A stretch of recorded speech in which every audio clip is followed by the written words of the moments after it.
Fala pessoal, aqui é o professor Fabrício Alves de Física. Vamos aqui hoje ter algumas dicas de termologia, física térmica, que é um assunto, como você sabe, muito recorrente nas provas, no Enem e nos vestibulares, beleza? Primeira coisa, vamos lembrar sobre temperatura. Temperatura tem a ver com o que, pessoal? Com o nível de agitação térmica das partículas de um corpo, né?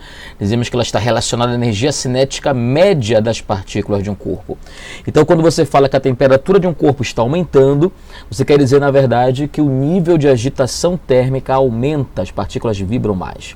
Um outro conceito importante, além de temperatura, é o conceito de calor. O que é calor? Você sabe que a natureza ela sempre procura um equilíbrio. Então, quando você coloca, por exemplo, uma xícara de café quente sobre a mesa, o que você percebe? Que o café esfria com o tempo. O que aconteceu? Esse café ele tende a entrar em equilíbrio térmico com o meio.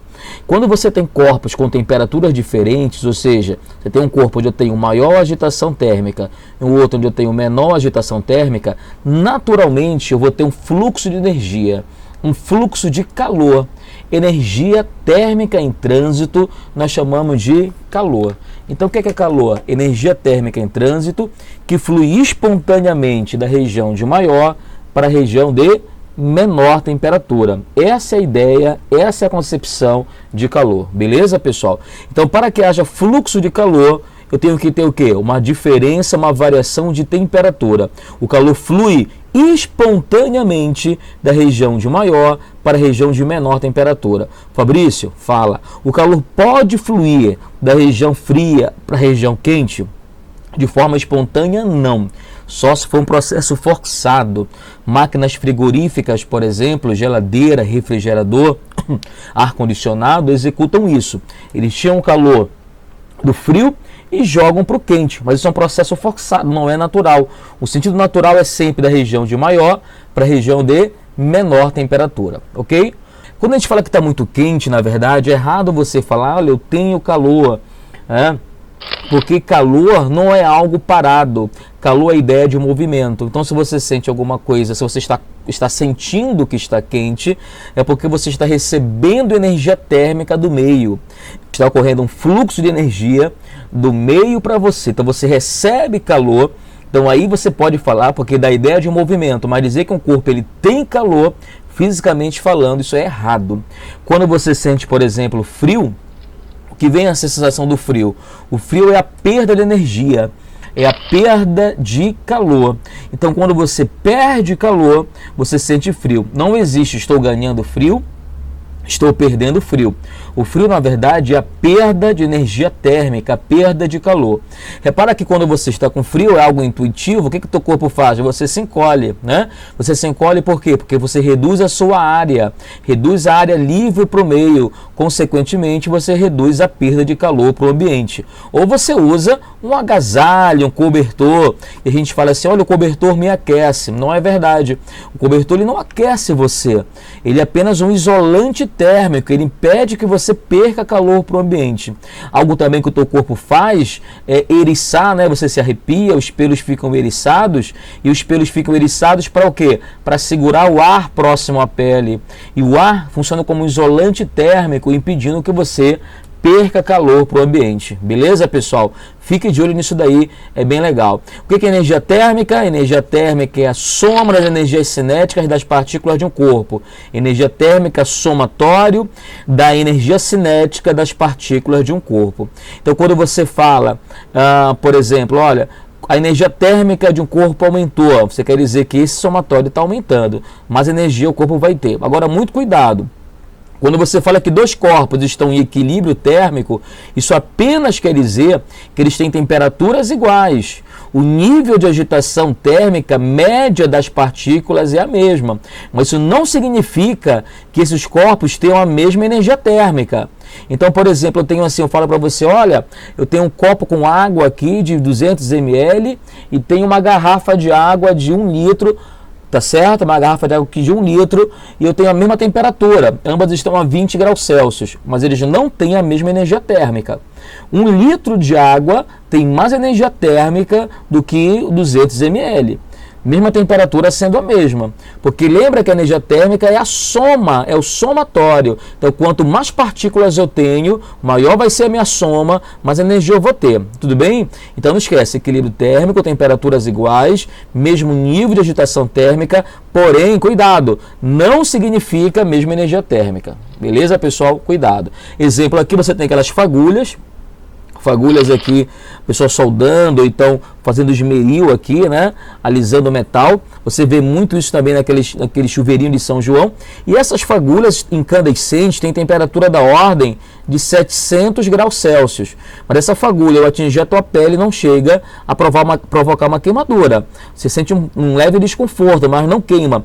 Porque, apesar da alta temperatura, essas fagulhas, por terem pouca massa, elas têm pequena energia térmica. Energia térmica é pequena. Então, nem sempre, apesar de você ter uma alta temperatura, isso nem sempre significa alta energia. Essas fagulhas, por serem muito leves, terem pouca massa, retém pouca energia. Tem pouca energia, então transfere pouca energia para a sua pele. Repara que a pessoa aqui está até desprotegida, porque se essa fagulha encosta na pele dela, o calor que a fagulha transfere, a energia que a fagulha transfere para a pele da pessoa, não é suficiente para provocar um dano severo. Tudo bem, pessoal? E fique claro aí a ideia de energia térmica. Então, o que seria o equilíbrio térmico? O equilíbrio térmico é quando você tem dois corpos, dois sistemas com temperaturas iguais. Quando você, por exemplo, mistura na sua casa café quente com leite frio, você vai ter uma troca de energia, uma troca de calor, até que as temperaturas se tornem iguais. E aí você diz que ocorreu o que nós chamamos de equilíbrio térmico do sistema, tudo bem? Bom, e quando a gente fala em temperatura, lembra que para você medir temperatura, você tem 3 escalas fundamentais. Quais são? A Celsius, a Fahrenheit e a escala Kelvin, né? Ou escala absoluta. Bora falar um pouquinho sobre elas. Bom, hoje nós utilizamos aqui, nós temos como um aparelho de medida bem interessante, que é o termômetro, e o termômetro mais usual ainda, né? Ele vai até sair com o tempo, já uma portaria, uma lei para tirar esse termômetro de circulação, que é o termômetro de mercúrio, porque esse mercúrio ele é nocivo ao ambiente, né? Ele é muito perigoso. Mas como é que funciona o termômetro de mercúrio, para ter uma ideia?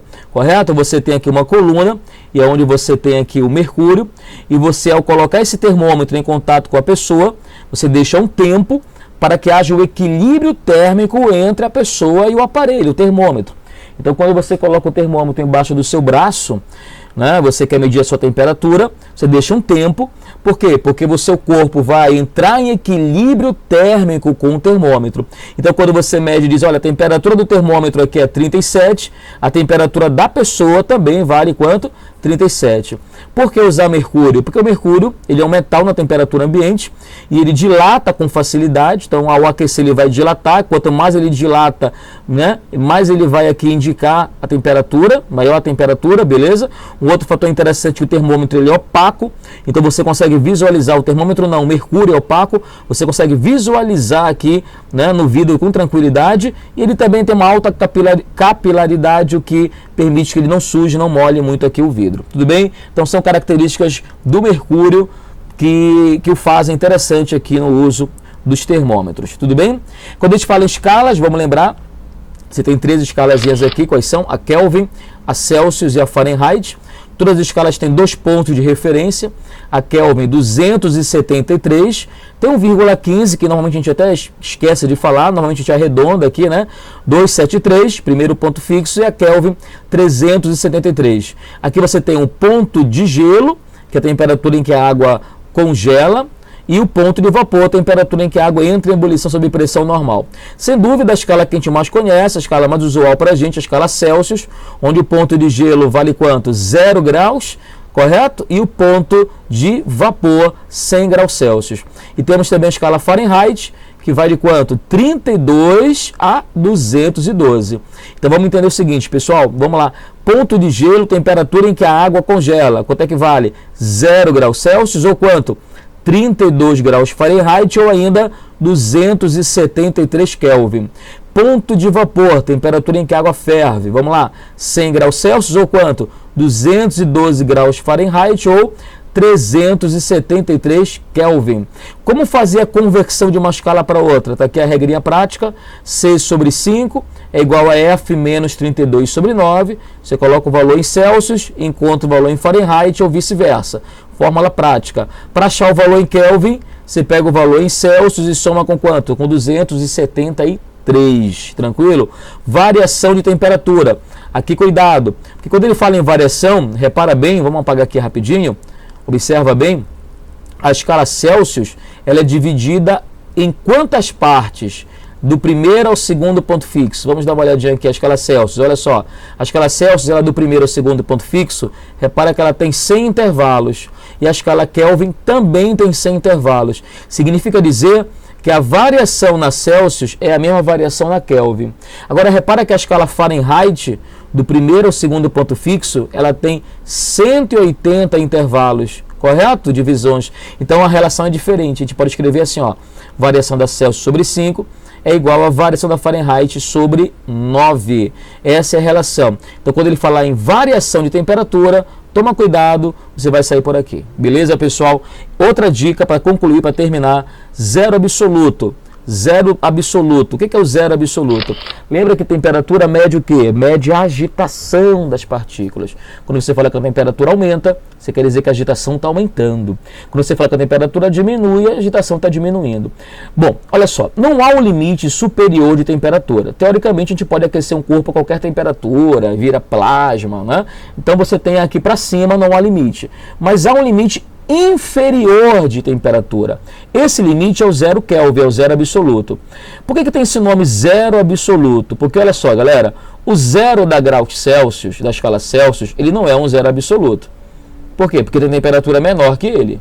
No zero Celsius, as partículas estão vibrando muito, tem uma alta agitação.